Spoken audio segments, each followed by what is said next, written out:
पूज्याय राघवेंद्राय सत्यधर्मरताय ಭಜತಾಂ ಕಲ್ಪವೃಕ್ಷಾಯ ನಮತಾಂ ಕಾಮಧೇನುವೆ. ಸಮಸ್ತ ಬಿಗ್ಸ್ ಆಫ್ ಇಂಡಿಯಾ ಕನ್ನಡ ಚಾನೆಲ್ ವೀಕ್ಷಕರಿಗೆ ನನ್ನ ನಮಸ್ಕಾರಗಳು. ಮಾಸ ಭವಿಷ್ಯ ಕಾರ್ಯಕ್ರಮಕ್ಕೆ ತಮಗೆಲ್ಲರಿಗೂ ಸ್ವಾಗತ. ಈ ತಿಂಗಳು ಅಂದ್ರೆ ಮಾರ್ಚ್ 2026ರಲ್ಲಿ ಗ್ರಹಗಳ ಸ್ಥಾನಮಾನದ ಮೇಲೆ ದ್ವಾದಶ ರಾಶಿಗಳ ಮೇಲೆ ಏನೆಲ್ಲ ಪ್ರಭಾವ ಬೀರುತ್ತೆ ಅನ್ನೋದನ್ನ ನೋಡೋಣ ಬನ್ನಿ. ಇನ್ನು 2026 ಮಾರ್ಚ್ ತಿಂಗಳಲ್ಲಿ ಕನ್ಯಾ ರಾಶಿಯವರಿಗೆ ಅತ್ಯಂತ ನಿರ್ಣಾಯಕ ಮತ್ತು ಬದಲಾವಣೆಯ ಕಾಲ ಆಗಿರುತ್ತೆ. ಈ ತಿಂಗಳಲ್ಲಿ ಒಂದು ಚಂದ್ರಗ್ರಹಣ ಕೂಡ ನಡೀತಿದೆ. ಅದು ನಿಮ್ಮ 12ನೇ ಮನೆಯಲ್ಲಿ ಇದ್ದಿರೋದ್ರಿಂದ ನೀವು ಪ್ರಮುಖ ತಿರುವುಗಳನ್ನ ಕೂಡ ನೀವು ಈ ತಿಂಗಳಲ್ಲಿ ನಿರೀಕ್ಷೆ ಮಾಡಬಹುದು. ಇನ್ನು ಗ್ರಹಗಳ ಸ್ಥಿತಿ ನೋಡೋದಾದ್ರೆ ನೋಡಿ, ನಿಮ್ಮ ರಾಶಾಧಿಪತಿ ಆಗಿರುವಂತಹ ಬುಧ ಗ್ರಹ ನಿಮ್ಮ ರಾಶಿಯಿಂದ 6 ಮತ್ತು 7ನೇ ಮನೆಯಲ್ಲಿ ಸಂಚರಿಸ್ತಾ ಇದ್ದು ವ್ಯವಹಾರದಲ್ಲಿ ಚುರುಕುತನ ನೀಡುತ್ತೆ. ಇನ್ನು ಶನಿಯ ಸ್ಥಾನ ಅಂತ ನೋಡಿದ್ರೆ ನಿಮ್ಮ 7ನೇ ಮನೆಯಲ್ಲಿ ಅಂದ್ರೆ ಕಳಸ್ತ್ರ ಸ್ಥಾನದಲ್ಲಿ ಸಂಚರಿಸ್ತಾ ಇರೋದ್ರಿಂದ ಮಾರ್ಚ್ 7ರಿಂದ ಏಪ್ರಿಲ್ 13ರವರೆಗೆ ಮೌಢ್ಯ ಸ್ಥಿತಿನಲ್ಲಿ ಇರುತ್ತಾನೆ. ಇದರಿಂದ ದಾಂಪತ್ಯದಲ್ಲಿ ಒತ್ತಡ ಸ್ವಲ್ಪ ಕಡಿಮೆ ಆಗುತ್ತೆ.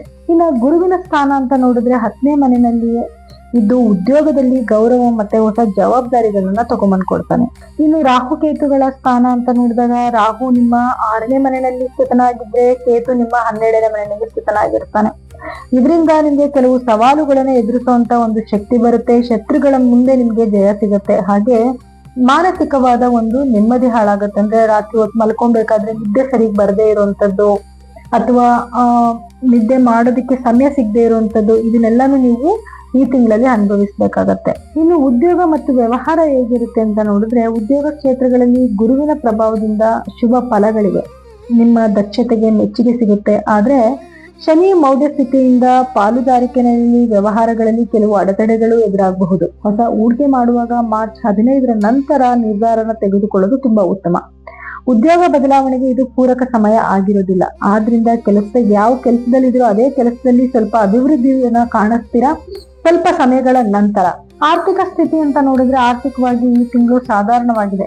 6ನೇ ಮನೆಯಲ್ಲಿ ರಾಹುವಿನಿಂದ ಹಳೆಯ ಸಾಲಗಳು ತೀರುವಂತ ಸಾಧ್ಯತೆ ಇರುತ್ತೆ ಅಥವಾ ನ್ಯಾಯಾಲಯದ ಕೆಲಸಗಳಲ್ಲಿ ಜಯ ಸಿಗಬಹುದು. ಆದ್ರೆ ಮಾರ್ಚ್ 3ರಲ್ಲಿ ಗ್ರಹಣದ ಪ್ರಭಾವದಿಂದಾಗಿ ಅನಗತ್ಯ ವೈದ್ಯಕೀಯ ಖರ್ಚುಗಳು ಬರಬಹುದು. ಹಣಕಾಸಿನ ವ್ಯವಹಾರದಲ್ಲಿ ಯಾರನ್ನೂ ಕೂಡ ಕುರುಡಾಗಿ ನಂಬದೇ ಇರೋದೇ ಒಳ್ಳೇದು. ಇನ್ನು ಕುಟುಂಬ ಮತ್ತು ಪ್ರೀತಿ ಅಂತ ನೋಡೋದಾದ್ರೆ ನೋಡಿ, ನಿಮ್ಮ ಸಪ್ತಮದಲ್ಲಿ ಶನಿಯ ಸಂಚಾರ ಇದ್ದು ಜೊತೆಗೆ ಶುಕ್ರ ಮತ್ತು ರವಿಯ ಸಂಚಾರವೂ ಕೂಡ ಇರೋದ್ರಿಂದ ಮನೆಯಲ್ಲಿ ಸ್ವಲ್ಪ ಅಶಾಂತಿಯ ವಾತಾವರಣ, ಸ್ವಲ್ಪ ಕಿರಿಕಿರಿಯ ವಾತಾವರಣ ಇರುತ್ತೆ. ಸೊ ಹಾಗಾಗಿ ಎಂತ ಸಮಸ್ಯೆಗಳು ಬಂದ್ರೂ ಕೂಡ ನೀವೇ ಅದನ್ನ ಅವಾಯ್ಡ್ ಮಾಡ್ಕೊಳ್ಳೋದು ತುಂಬಾ ಉತ್ತಮವಾಗಿರುತ್ತೆ.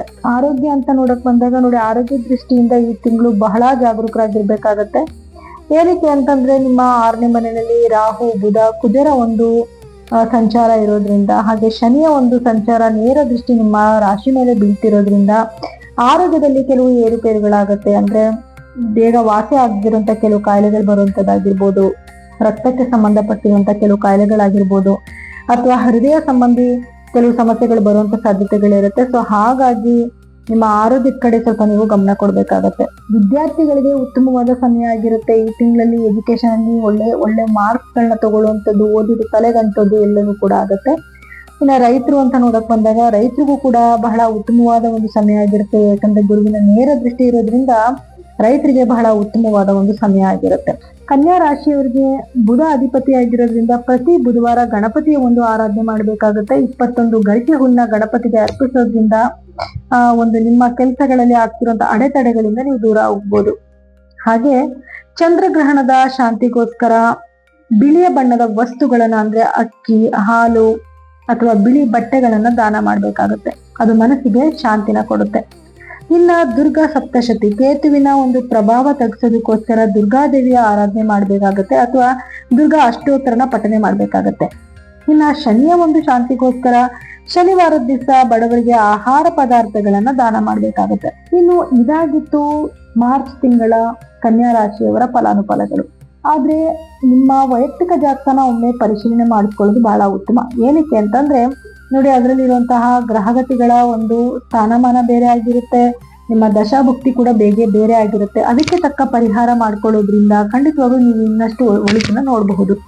ನಮ್ಮಲ್ಲಿ ನೀವು ಪರಿಹಾರಗಳನ್ನ ಕಂಡ್ಕೋಬೇಕು ಅಥವಾ ನಿಮ್ಮ ಜಾತಕಗಳನ್ನ ನೋಡಿಸ್ಕೊಬೇಕು ಅಂದ್ರೆ ನಮ್ಮ ನಂಬರ್ಗೆ ನೀವು ಕರೆ ಮಾಡಿ ಅಪಾಯಿಂಟ್ಮೆಂಟ್ ನ ತಗೋಬಹುದು. ಸೊ ತಮಗೆಲ್ಲರಿಗೂ ಕೂಡ ಧನ್ಯವಾದಗಳು.